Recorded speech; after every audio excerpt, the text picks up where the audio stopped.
Hello, so today's video is going to be rather a large book haul. These are the books I picked up the end of November, beginning of December, and it's only the very beginning of December and I've already managed to accumulate quite a few books. They're all in this big stack, they're all in random order. I'm just going to go through them as they're in the pile.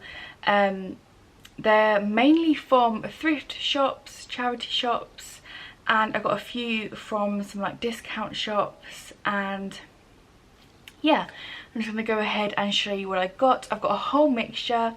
I've got some classics, I have I think some fantasy, some thriller, some romance. So yeah, I've been feeling all of the books this month, so I'm just going to show you guys what I picked up. I don't know a lot about all of them, but yeah, I'm just going to go through and show you guys what I got. So on top here I have The Heart's Invisible Furies by John Boy, and I picked this up because, let me try and move this stack back a little bit. I picked this up because I read another book by him not so long ago called A Ladder to the Sky, which I believe I have a review of on this channel, which I really enjoyed. It was the first book I've read by this author. You might recognise him as the author of The Boy in the Striped Pyjamas. I haven't read that book, but I really liked the other book I read by him. He had really good character development. It was a slow going novel but really interesting, and I'm hoping this one will be the same. So I believe it's like a love story between two men. It says cast out of home, oh no, sorry, so it starts off cast out from home, 16 and pregnant. Catherine boards a bus to Dublin to start afresh. Once there, she has no choice but to believe that the nun to whom she entrusts her child will find him a better life. A baby named Cyril by his adoptive parents, who treat him more like a curiosity than a son, but before this can affect him too deeply, he meets Julian, whom even from his childhood seems destined for the infinity more glamorous and for a more glamorous and dangerous life. And so begins one man's funny and moving search to find his place in the world, and seems delight in gentle and getting tongue-tied. His place in the world, and seems to delight in gently tormenting him at every turn. Baffled by circumstance and the consequences of his own questionable judgment, Cyril must navigate his emotions and his desires in search of the most instinctive human need, happiness. So yeah, it's about a young boy who's adopted, and he, I'm guessing, leads a rather unusual life, goes off, meets this other guy, and yeah, it's going to be a bit funny. It says tender, hilarious and heartbreaking. So yeah, it's kind of like a love story between these two guys, and yeah, hopefully it's going to be about his life. Like I said in his last book that I read, I really enjoy his character development, so I'm going to be interested in this one as well. It's quite a big book, and yeah, I'm really interested in this. I really enjoyed the last novel, so hopefully I'm going to enjoy that one. I saw that on the shelf, I saw the author and I picked it up straight away. He has a few books that sound really interesting. The next book I picked up is Talent by Julia Lapidus. I picked this up in quality discounts. It was like £2 something. This one was £1.99 from a thrift shop. So yeah, I picked this one up. It just drew me in. It sounded interesting. It's about a young girl who's trying to get her PhD, and she's on like a academic road, but her family don't think much of her. You know, so her family are wondering when she's going to get a real job. She kind of has her head in the clouds, and then she stumbles upon a rare notebook that makes her a literary sensation. If only she didn't have to break the law to get it. It says it portrays a brittle, brilliant young woman with a wicked lampooning for campus life. So she's a student trying to find her way. It might be kind of like a coming of age story possibly, and she has to steal this manuscript. So yeah, this is going to be interesting, like a campus kind of story. I then picked up Booked on a Feeling. This was from a charity shop. This is by JC Lee, and this just looked good. I was drawn in by the cover, and then it's definitely a romance. It's a romance about this girl who has this amazing life. She lives in LA. One thing that isn't in one says, yeah, she's successful, she has a fulfilled life in LA, but then in a pivotal moment in her career she ends up having a panic attack, and to try and sort herself out, I think she goes away to recharge in a small Californian town, or back to her childhood town, and she meets her old best friend Jack, who has secretly had a crush on her for many years. So she goes back to spend time with her one of her childhood friends. He has a crush, and then he helps her to revamp a bookstore. And I was like, it's a romance, it's set around a bookstore, I'm going to give this a go. It says romance amongst the dusty shelves, and the books may not be in Lizzie's plan, but a new page could lead to her own love story that she never expected. So yeah, this could be cute. I thought it'd be, you know, it's only $1.99, so I was like, I'm going to pick that up as like a little feel-good romance. I then picked up Murder in Midwinter, and this is a collection. It says a classic crime stories for Christmas, so this is going to be on my list to read this month. And yeah, it's just a collection of crime novels. It says midwinter as snow falls softly outside, frost sprinkles the tree branches, it's time to curl up before a roaring fire, wrap your hands around a steaming mug of mulled wine and forget your worries for now. Everything is as it should be. Or is it? It says, as temperatures drop outside, old grudges and new motives rise to the surface. New murders track in the falling snow. So yes, this sounds like it's going to be interesting. A good one for Christmas. Another one for Christmas. This was a charity shop find. The cover really drew me in. I was like, oh, it's Christmassy. It's got lots of glitter. I don't know if it's coming off on the camera, but it's got lots of glitter and it's, yeah, sparkly. I was like, that looks like a good Christmas book. It's Christmas Under the Cranberry Skies. Bring a little festive magic to your holiday, and it's by Holly Martin. And yeah, I just really liked the look of it. It says Pippa is, she has a life as a travelling writer. It's glamorous. She says she stays in the finest hotels. Yeah, she calls nowhere home, and that's how she likes it. When Pippa's next assignment brings her to an enchanting Stardust Lake hotel for the festive season, it should be business as usual. As it is until Gabe, a man who broke her heart, checks in. But Pippa isn't the only one who has been frozen in time by heartbreak.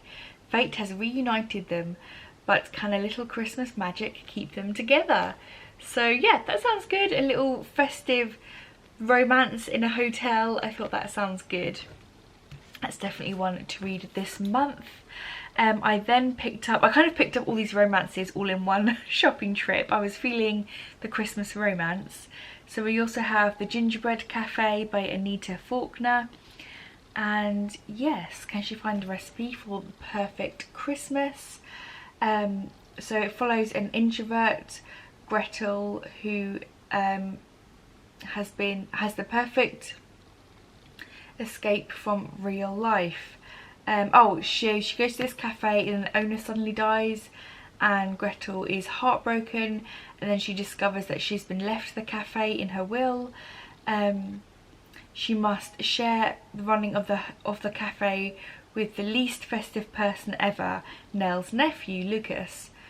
Head chef of a fancy restaurant, Lucas makes it clear that he has no time for the cafe, Gretel, or even Christmas itself, but Gretel is too busy burning batches of gingerbread to work out why. So obviously she wants to run this cafe, he has no interest in this cafe, and then there ends up being a Christmas romance along the way. So that sounds like it's going to be good. It sounds a little bit similar to Twice Shy, another romance I read a while back about two people who had to share a mansion, so when they inherited it. So this is the same similar thing, but they are inheriting a cafe. So that sounds good. I then have a Jenny Kogan book, and it's the Christmas Bookshop, and I think this is again similar to the cafe. Maybe she inherits a bookshop or something. It says Carmen doesn't like accepting help, least of all from her perfect in every way older sister Sophia, but Carmen needs a job fast and Sophia needs to know where she can find one. Oh, and Sophia happens to know where she can find one. Mr. Macready's bookshop is in trouble. Dusty bookshelves are in disarray and an old bell above the door hardly ever announces a new customer. If Mr. Macready doesn't turn things around for Christmas, he'll be forced to sell. Carmen is his last hope. Everyone is convinced it will take a miracle to save Macready's bookshop, but Carmen, distracted by a rather handsome visitor, doesn't believe she can save the day. So yes, another Christmas saving of a bookshop. So sounds good. So I believe the rest are slightly different. We then have Dead of Winter, A Festive Gathering, A Deadly Storm. So this is going to be a thriller. Again, I picked this up in a charity shop. It's by Nicola Upson. I've seen this going around on Instagram, so I'm hoping it's a good one. It seemed like a fairly recent book to come out. But it says it is set in December 1938. Storm clouds hover once again over Europe. So we follow writer Jocelyn Tay and Detective Chief Inspector Archie Penrose gather with their friends for a Cornish Christmas. But two strange and brutal deaths on the St. Michael's Mountain and an unexpected arrival of a world-famous film star in need of sanctuary interrupt the festivities. Cut off by the sea and the relentless blizzard, can Jocelyn and Archie prevent a murder from striking again? So this is like a murder mystery book. I'm really excited about this. It's set in a very remote location, which is something I really like in thrillers or crime books. So yeah, some murders happening on this remote island. Sounds interesting. The next book, I was so pleased when I found this. So this book is called Running with Scissors, and it's by Augustine Burroughs, and this is a memoir. Now I've seen the film. I don't know, my camera's really washing out this book, but it's quite a bright cover. But yeah, this was a film, and I highly recommend the film Running with Scissors. I really enjoyed it.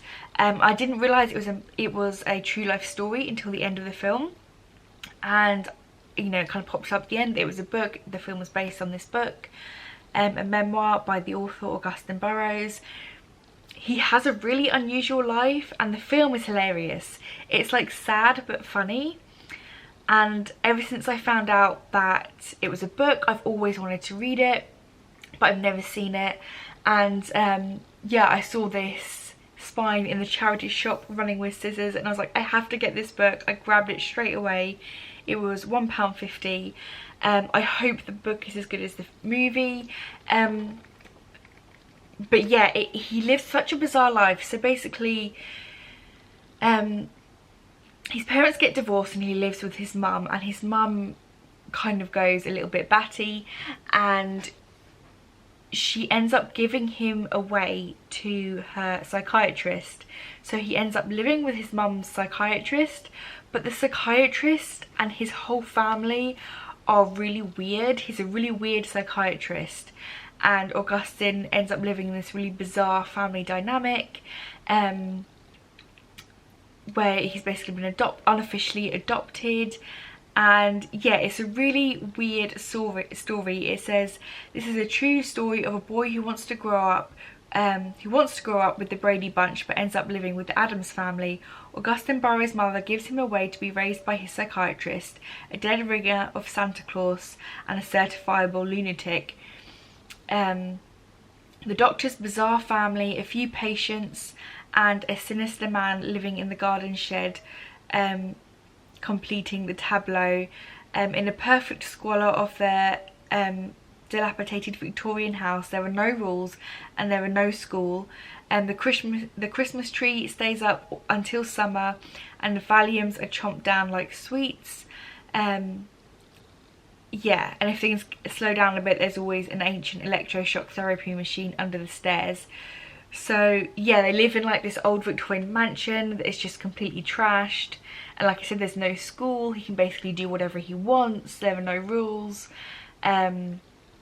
Everyone's a little bit crazy, and yeah, the film was really entertaining. So he had such a bizarre upbringing. I highly recommend the story. I really hope the book is as good as the film. I might do a book and film comparison and like what happens in this book. I cannot wait to read this book. But next I have a couple of fantasy novels. And these are complete random pickups. I found them in Lidl of all places. They do occasionally do books, but I looked both of these up on Goodreads and they have pretty good rating. So the first one is Dark and Shallow Lies by Ginny Maya Sane. It says, in a town magic run deeps but secrets run deeper. And I think I believe this follows a girl who goes missing. It says 17-year-old Grey returns to Louisiana, to a town where she grew up every summer, but this time it's different. Grey's best friend Eleanor has been missing for months. Grey discovers a connection between Eleanor's disappearance and a pair of grisly murders. 13 years earlier, she realises she can't trust anyone, not even her grandmother, not her childhood love, and least of all a stormy-eyed boy who emerges from the bay. Magic and secrets fester beneath the surface, and yes, Shallow Lies are about to be blown apart, are about to blow the town apart. So it's a coming-of-age thriller with a bit of fantasy, pulls you deeper into its dark and explosive heart. So this looked interesting. I picked that up. And then this one as well, this is definitely a fantasy. I thought that was more fantasy. I mean, there is magic in it, but it sounds like it's going to be more of a thriller. But this one is definitely fantasy. It says, The Forgery of Roses. She has a gift one may want to kill for.